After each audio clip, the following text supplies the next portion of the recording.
Welcome to the Flower Prophecies, a podcast exploring all things flower essences and remedies and flower therapy, and how this vibrational plant medicine has the potential to heal and shift our individual and collective health and consciousness. We'll be diving deep into the specifics of individual essences, nature's energetics, emotional healing and growth, as well as hearing client case studies, hosting special guests and professionals, and I'll be sharing my own personal explorations and philosophies channeled straight from the flowers. Through my own unearthing, I have discovered what I believe to be the most profound teaching of the flowers, and I now wish to share with you the practice of alchemizing fear into beauty. Welcome back to the Flower Prophecies and another solo episode with yours truly. I had so much fun last week recording my conversation with Samantha from the Spiral Path, and I would love to hear what everyone thought of this episode. So if you would like to leave a review on the channel you are listening, that would mean so much to me. I think it was such a beautiful conversation that went so many different places and touched on so many different realms of the flowers and their work and their magic. So yeah, I would love to hear what touched everyone from that episode.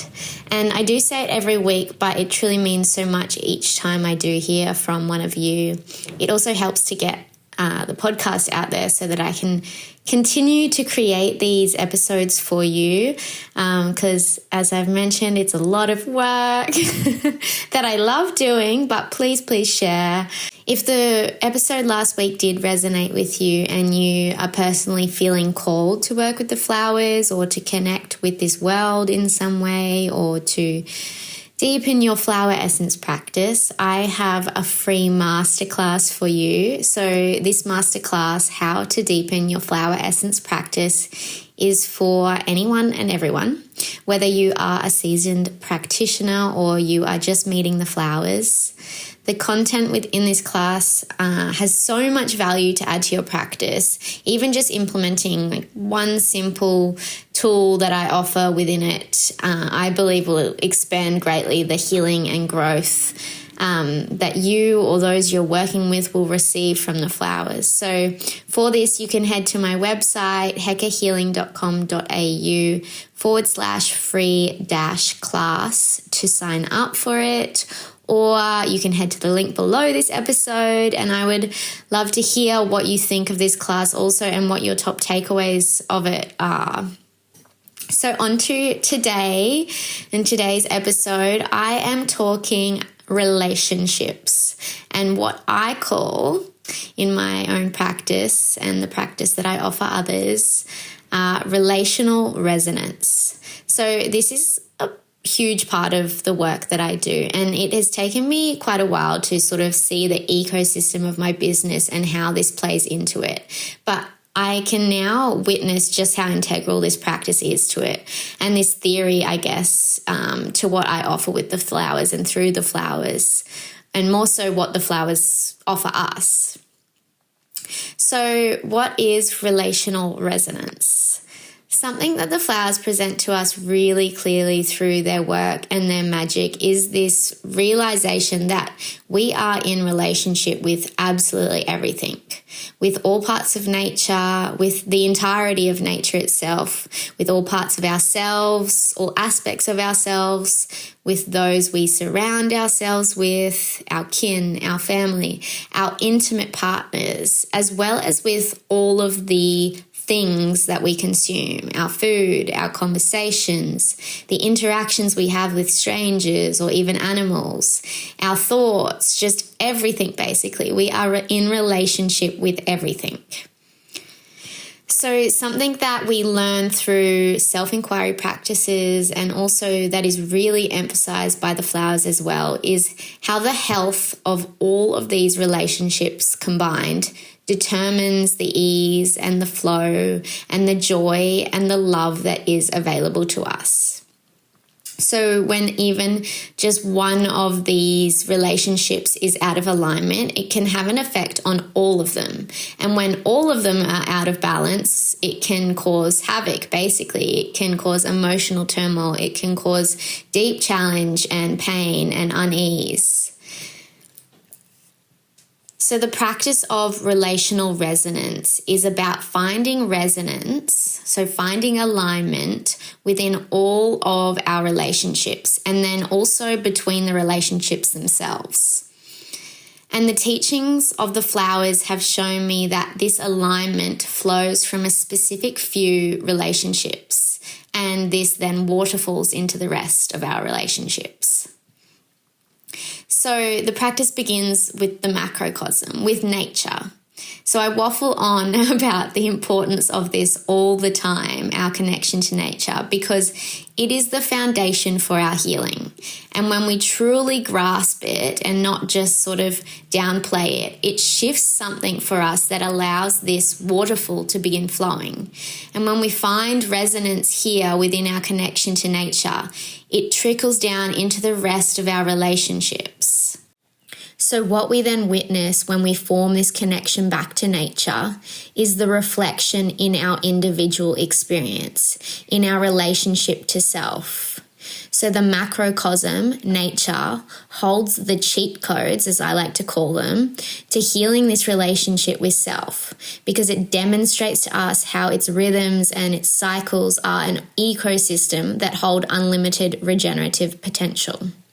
And if our relationships are our mirrors that show us where our shadows lie, our relationship to nature is our most important of all. So when it comes to relational resonance and relational healing, we begin to realize that every experience within relationships outside of ourselves are reflections of the relationship we have with ourselves. Our relationships with other are our mirrors to healing. When we are able to witness them through this lens, a reflective lens, we begin to see the parts of us that are wounded, that are in the shadows, that are not being expressed authentically. And so, as I mentioned, with nature being our foundation for this desired resonance, we must first look to our connection with it. So, in saying all that, I'd love to ask you to take some time to reflect. What is your relationship with nature like? Are you completely removed from nature, from its rhythms and its cycles? How often do you go outside to ground yourself, to listen to the birds, to feel sunlight? Does this reflect anything within you? Are you void of a connection within? How often do you tend to yourself? Observe your own rhythms. How well do you know your own body? Are you ignoring your health that is trying to get your attention? All of these reflections give us insight into where we are disconnected. When we deepen this, we could ask, how much trust do we hold in nature to provide us what we need to thrive? And how much respect are we showing to the land around us? Turning within again, we could ask, are we eating from the earth, or are we consuming processed and unnatural foods because we don't trust that the earth can sustain us with all it provides? Are we relying on our own immune systems to heal us, or are we suppressing our natural functions with drugs because we've been told that that is what we need? Are we listening to the wisdom of the earth and the trees around us and the guidance that it gives us? Are we listening to our own intuition? Or are we ignoring our authentic needs and desires for what we have been conditioned to believe outside of ourselves? This simple practice of reflection, more often than not, will reveal a lot to us. And more often than not, in this consumerist world that we live in, it probably will give us quite a reality check. Because when we realize these misalignments, where there is dissonance with our core essence and our relationship to self and to nature, it becomes really hard to ignore. But this gives us a platform for us to reflect on all of our relationships. So it's this beautiful foundation in which we can observe and witness how one area flows into the next. So some examples of how we could then use this same practice within some of our other relationships. This could sound like if you are finding conflict within your intimate partnership, what conflict does this reflect within yourself? Or if you're finding it hard to make deep soul friendships, where are you not giving yourself that same love and kinship? Where do you believe yourself to be unworthy of this deep soul connection? Maybe in your relationship with your parents, some of their opinions trigger a reaction in you. So upon reflection, what opinion of your own do you feel others will reject? Or within this particular opinion, what are you not acknowledging that plays into your own experience? So the more you allow yourself to witness these reflections within your relationships, the more opportunity you give yourself to find resonance within your relationship to self.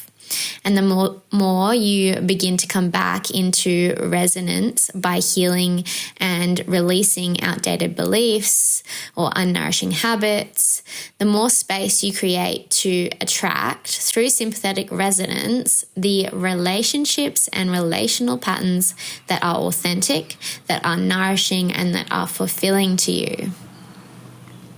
The part that the flowers play within this is by illuminating these reflections, by aiding you in releasing the emotion that is attached to them, by gifting you the required space, the tools, and the experiences to rewrite what is no longer serving you. They gift profound insights into the emotions themselves, into the role they have played in your journey, into what you can grow from and with them. And personally, the flowers have gifted me an even deeper reflection into these relational aspects and dynamics and the macro and micro fractals playing into them. They have shown me archetypes within all of these relations, and they've also gifted me the processes to healing these consciously and profoundly. And when we do, it leads us to our fullest creative potential. Think about it. When nature is functioning in its highest potential without any interference, it flourishes and it flows, and its creation is actually limitless. This month in my group program, The Blooming, we will be exploring these theories and how it is that we can return to resonance so that we can co-create with the divine, so that we can embody the divine creator within us. You can join us for the month of May for the next 3 days, including complimentary express shipping within Australia for your remedy to arrive in time for this journey. Along with 3 community calls over the month, you will have access to our archive of intentional resources, a custom meditation and affirmation to accompany and enhance your remedy, astro insights for the month, and access to all of our past calls for the year. You can join for 1 month only or sign up to the monthly subscription where we explore a new theme and focal point every month. Relational resonance is the how between where you are now and where you would like to be, in fulfilling, deep, and connected relationships with your partners, your friends, your family. These are what happens when we apply this practice to our lives, and flower essences are here to support us through this healing process. So thank you for joining me in today's episode. I know it was a super quick one, but it's such a big part of the work that I do and that the flowers do. And if you have any questions about what I covered today, I would love to chat with you. You can find my contact and my offerings at heckerhealing.com.au or via the links. And please follow, tag, and share on socials anything you loved or resonated with in today's episode.